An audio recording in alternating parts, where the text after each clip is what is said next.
ഒരു സർക്കാർ ജോലി എന്നത് കേരളത്തിൽ ആയിരം യുവതി യുവാക്കളുടെ ഒരു വലിയ സ്വപ്നമാണ്. ഇപ്പോഴും നേരാമാർഗത്തിൽ ശ്രമിച്ചാൽ ലഭിക്കില്ല എന്ന ഒരു തോന്നൽ, അങ്ങനെ ശ്രമിക്കുന്നത് ബുദ്ധിക്കുറവാണ് എന്ന ആശങ്ക.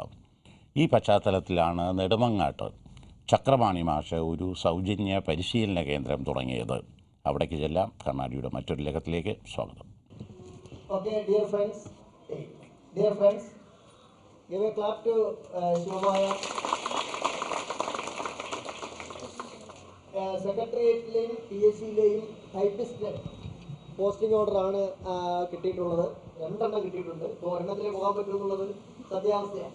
എൻ്റെ വഴിത്തിരിവിനെല്ലാം കാരണം സാറിൻ്റെ സാറിവിടെ ക്ലാസ് എടുക്കുന്നു, മറ്റുള്ളവർക്ക് എന്ത് രീതിയിൽ ഹെൽപ്പ് ചെയ്യുന്നു, അതെല്ലാം എൻ്റെ മനസ്സിൽ നന്നായിട്ട് പ്രചോദനം നൽകിയിട്ടുണ്ട്. സാറിനെ ഒരുപാട് സഹായിച്ചിട്ടുണ്ട്. സാറിൻ്റെ സഹായം കൊണ്ട് മാത്രമാണ് എനിക്ക് അഡ്വൈസ് കിട്ടിയതെന്ന് എനിക്കൊന്നും പറയാനില്ല. പ്രത്യേകിച്ച് ചക്രപാണി എന്ന മനുഷ്യൻ സ്കൂൾ കോളേജ് അവധി ദിവസങ്ങളിൽ നെടുമങ്ങാട്ട് നടത്തുന്ന ഈ സൗജന്യ തൊഴിൽ പരിശീലന കേന്ദ്രം ഒരത്ഭുതമാണ്.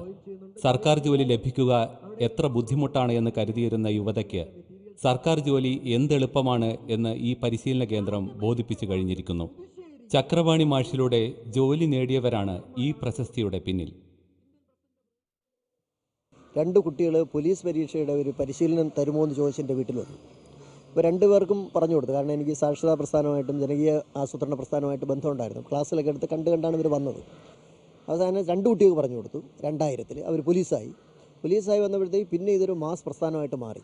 അങ്ങനെ 12 വർഷം ഒരു ദിവസം പോലും മുടങ്ങാതെ ഈ ക്ലാസ് ഞങ്ങൾ നടത്തിയിട്ടുണ്ട്. ശനിയും ഞായറും ഉണ്ടെങ്കിൽ ഈ ക്ലാസ് ഉണ്ടാകും. പിന്നെ പബ്ലിക് ഹോളിഡേയ്സ് ക്ലാസ് ഉണ്ടാകും. ഇപ്പോൾ ക്രിസ്മസ് വെക്കേഷൻ എല്ലാ ദിവസവും 25 ഒഴിച്ച് ബാക്കി എല്ലാ ദിവസവും ക്ലാസ് ഉണ്ടായിരുന്നു. തീർത്തും സൗജന്യമാണ്. അതിനകത്ത് യാതൊരു സംശയവും വേണ്ട. കുട്ടികൾ തന്നെയാണ് ഈ കസേരകൾ വാങ്ങിയിട്ടേക്കുന്നത്. ഈ മൈക്ക് സെറ്റ് വാങ്ങിച്ച കുട്ടികളാണ്, ജനറേറ്റർ വാങ്ങിയ കുട്ടികളാണ്, ഈ സ്കൂളിന് ആവശ്യമുള്ള ഫാൻ സൗകര്യം ഉണ്ടാക്കി കൊടുത്ത കുട്ടികളാണ്, ഇവരിയ്ക്കുന്ന ഈ ബെഞ്ച് അടിച്ചിട്ട് കൊടുത്ത ഈ കുട്ടികളാണ്. അതെല്ലാം ഈ കുട്ടികളും പേരൻസും കൂടി ചേർന്ന് തന്നെയാണ് ചെയ്യുന്നത്. ഇതെല്ലാം കുട്ടികളുടേതാണ്. എൻ്റെ അധ്വാനം എന്ന് പറയുന്നത് ഇവർക്ക് വേണ്ട വിജ്ഞാനം കൊടുക്കുക, അതിന് കറക്റ്റായിട്ടുള്ള ആളുകളെ ലൊക്കേറ്റ് ചെയ്ത് കൊണ്ടുവരിക, ഈ സിലബസ് അനുസരിച്ച് പഠിപ്പിച്ച് തീർക്കുക. ഓരോ കുട്ടിക്കും ഈ വിജയം എന്ന് പറയുന്നത് എൻ്റെ മക്കളുടെ വിജയം പോലെ ഞാൻ ആഘോഷിക്കും. എനിക്കതൊരു ഹരമാണ്. ഈ കുട്ടിയെ ഓരോരുത്തർക്കും ജോലി കിട്ടി പോകുക എന്ന് പറയുന്നത് ലൈഫിലെ ഒരു ബ്ലെസ്സിങ്സായി ഞാനിതിനെ കൂട്ടുകയാണ്. ചക്രപാണി മാഷിനെ നാം ഒന്നിലേറെ കാരണങ്ങൾ കൊണ്ട് ആദരിക്കണം. ഒന്ന്, അദ്ദേഹത്തിൻ്റെ തൃഷ്ണ, അദ്ദേഹത്തിൻ്റെ ആർജവം, ലാഭേച്ഛയില്ലാത്ത ലാളിത്യം. ഇപ്പോൾ അഡ്വൈസ് ആയിട്ടുണ്ട്. ലാസ്റ്റ് ഇയർ ടൂറിസം ഡിപ്പാർട്ട്മെൻറ്റ് അഡ്വൈസായി. ഞാൻ ഈ സർക്കാർ ജോലിയൊക്കെ തള്ളി പറഞ്ഞു നടന്ന ഒരു മനുഷ്യനായിരുന്നു.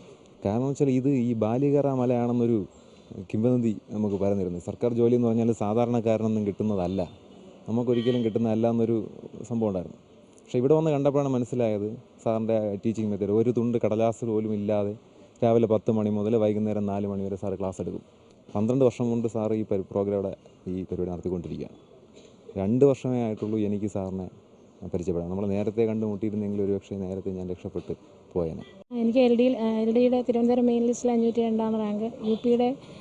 U P school assistant interview കഴിഞ്ഞു. ലാസ്റ്റ് ഗ്രേഡിൽ ഉണ്ട്.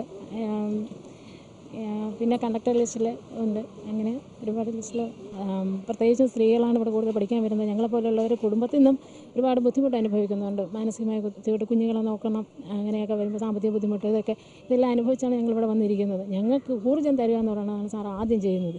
വിഷമിച്ച ഒരു മുഖം ഇവിടെ കണ്ടു കഴിഞ്ഞാൽ സാർ അന്ന് സത്യത്തിൽ ക്ലാസ് എടുക്കുന്നതിന് വരെ നമ്മളെ പുതിയ ഒരു ഉണർവ് സമൂഹത്തിൽ വീട്ടിൽ ചെന്നാലും പ്രശ്നങ്ങളില്ല, നമുക്ക് ഈ പ്രശ്നങ്ങൾ എല്ലാവർക്കും ഉള്ളതാണ്, അതിനെ അതിജീവിച്ച് നമ്മൾ മുന്നോട്ട് വന്ന് ഉയർന്ന ഒരു ജോലിയിൽ എത്തണം എന്നൊരു ഉണർവ്, ആ എനർജി ആദ്യം തരും സാർ. പഠിച്ച് നമ്മളൊരു ജോലിയിൽ പ്രവേശിച്ച് കഴിഞ്ഞാൽ സമൂഹത്തോടെ എങ്ങനെ ഇടപെടണം, സാമൂഹികമായ ചുറ്റുപാടിൽ നിന്ന് വരുന്നവരെ എങ്ങനെ നമ്മൾ ഹാൻഡിൽ ചെയ്യണം, ആ ഒരു ക്ഷമ അവരോട് കാണിക്കേണ്ട, അല്ലെങ്കിൽ ഒരു കൈക്കൂലി വാങ്ങുന്നവർക്കെതിരെ നമ്മൾ പ്രവർത്തിക്കുക, അല്ലെങ്കിൽ കൈക്കൂലി വാങ്ങാതിരിക്കുക. അങ്ങനെ വാങ്ങിച്ചാൽ തന്നെ സാറിൻ്റെ ഒരു ശാപം അത് അവിടെ വീഴും എന്നുള്ള ഇത് സാറിൻ്റെ ആ വാക്കുകളിൽ നിന്ന് തന്നെ നമുക്ക് എപ്പോഴും നമ്മൾ ലീഡ് ചെയ്യും. ഇവിടത്തോടു കൂടി വിദ്യാഭ്യാസത്തോടു കൂടി നമ്മൾ എന്ത് ചെയ്യുന്നില്ല, സാറിൻ്റെ വാക്കുകൾ തീരുന്നില്ല.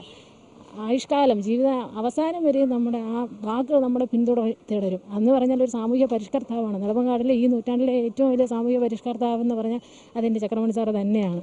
നെടുമങ്ങാട്ടും പരിസരത്തും ചക്രപാണി മാഷിൻ്റെ പരിശീലന കേന്ദ്രം ഇന്ന് ഒരു ചെറിയ തരംഗം സൃഷ്ടിച്ചിരിക്കുന്നു. ഇവിടെ പരിശീലനം മാത്രമല്ല, അതിലേറെ പ്രധാനം പുതിയ തലമുറ നേടുന്ന ആത്മവിശ്വാസമാണ്.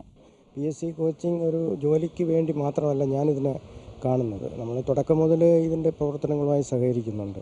ഒരു നല്ലൊരു മോട്ടിവേഷൻ ക്ലാസ്സാണ് അവിടെ ശ്രീ ചക്രപാണിയുടെ നേതൃത്വത്തിൽ നടക്കുന്നത്. ഒരു ജോലി കിട്ടുന്നതിനുപരി ഒരു ആത്മവിശ്വാസം, അവരുടെ ജീവിക്കാൻ മുമ്പോട്ട് പോകാനുള്ള ഒരു ആത്മവിശ്വാസം അവരിൽ വളർത്താനുള്ള ഒരു നല്ല ക്ലാസ്സാണ് ഇവിടെ നടക്കുന്നത്. അതുകൊണ്ട് തന്നെ ആദ്യം മുതൽ ഇതിൻ്റെ പ്രവർത്തനങ്ങൾ നമ്മൾ വളരെ നല്ല ഒരു സഹായം നമ്മളെ കൊണ്ട് കഴിയുന്ന സഹായങ്ങൾ നമ്മൾ ചെയ്യുന്നു. അതിൽ റെയിൽവേക്ക് കഴിഞ്ഞ വർഷം 11 പേര് പോയി, 11 പേരും റെയിൽവേയിൽ ജോലി കിട്ടിപ്പോയി. ഇത്തവണ 23 പേര് പോയി, 23 പേരും ടെസ്റ്റ് ചെയ്യിച്ച് മെഡിക്കൽ ഫിറ്റായി നിൽക്കുകയാണ് ജോലിക്ക് ചേരാനായിട്ട്. പിന്നെ സ്റ്റാഫ് സെലക്ഷൻ കമ്മീഷന് വേണ്ടിയുള്ള നിർദ്ദേശങ്ങൾ ഞങ്ങൾ കൊടുക്കുന്നുണ്ട്.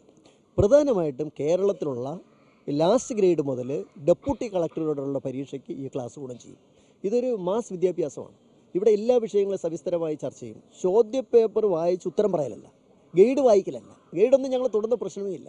ആനുകാലിക സംഭവങ്ങൾ ഇവിടെ ഡിസ്കസ് ചെയ്യും. ഇന്ന് തന്നെ ഇപ്പോൾ ക്ലാസ് തുടങ്ങുന്നത് തീർച്ചയായിട്ടും ആ ജ്യോതിയുടെ മരണത്തിൽ അനുശോചനം രേഖപ്പെടുത്തിയിട്ടേ തുടങ്ങുള്ളൂ. ഇങ്ങനൊരു സാമൂഹ്യ ബോധം ഉണ്ടാവണം. ഈ കുട്ടികൾക്ക് മുതിർന്നവരെ ബഹുമാനിക്കണം, നല്ല ഒരു ബിഹേവിയർ ഉണ്ടാകണം, നല്ല മനുഷ്യരായി വളർന്നു വരണം. വെറും ക്ലാസ് മാത്രമല്ല, ഇവർ നല്ല മനുഷ്യരായി അമ്മയും അച്ഛനെയും സ്നേഹിക്കുന്ന നല്ല വ്യക്തികളായി ഇവർ ഈ സമൂഹത്തിൽ ഉയർന്നു വരണം. അതുകൊണ്ട് ഒരാളെങ്കിലും അങ്ങനെ ഉയർന്നു വരുമെങ്കിൽ അതിൽ സായുജ്യം ഉണ്ടായി. ലോകത്തിലെ ഏറ്റവും വലിയ ബിസിനസ് ഏതായിരുന്നു? ഇംഗ്ലീഷ് ഈസ്റ്റ് ഇന്ത്യ കമ്പനി 72,000 പവൻ മുടക്കി ബ്രിട്ടീഷുകാർ വാങ്ങിച്ച് 300 വർഷം രാജ്യം ഭരിച്ചതാണ് ഏറ്റവും വലിയ ബിസിനസ് ഇതം പര്യന്തമുള്ള ലോക ചരിത്രത്തിൽ. രണ്ടാമത്തെ ഏറ്റവും വലിയ ലാഭകരമായ ബിസിനസ് എന്ന് പറയുന്നത് ഇവിടെ വന്ന് സൗജന്യമായിട്ട് പഠിച്ച് ജോലി കിട്ടി പോകുന്നതാണ്. ഒരു പ്രശ്നവുമില്ല. 1 വർഷം പഠിച്ച 56 വർഷം സുഖജീവിതം, അതിനുശേഷം പെൻഷൻ. അപ്പോൾ ഇങ്ങനെ ലാഭകരമായ ഒരു ബിസിനസ്സിൽ ഞാനൊരു പാർട്ട്ണറാണ്. ആ പാർട്ട്ണറിൽ ഇവരുടെ ആ ബിസിനസ്സിൽ പങ്കെടുത്ത് വിജയിച്ച് സായുജ്യം അടയുക, അത് കണ്ട് രസിക്കുക എന്നുള്ളതാണ് എൻ്റെ ഉദ്ദേശം. അതാണ് ഇതിൻ്റെ അസറ്റ് എന്നെ സംബന്ധിച്ച്. പ്ലാനിംഗ് ബോർഡിന്റെ ചെയർമാൻ എപ്പോഴും മുഖ്യമന്ത്രിയായിരിക്കും. ഈ കഥയിൽ ഇതുവരെ പ്രേക്ഷകർ കണ്ട യുവതി യുവാക്കളുടെ മുഖഭാവങ്ങൾ മാത്രം മതി ചക്രപാണി മാഷിന്റെ ഈ സംരംഭത്തെ വാഴ്ത്താൻ. ഇന്നത്തെ കേരളത്തിൽ ഒട്ടേറെ ചക്രപാണി മാഷുമാരുടെ ആവശ്യം നമുക്കുണ്ട്. അവർ മുന്നോട്ട് വരുന്നില്ല എന്നതാണ് കഷ്ടം.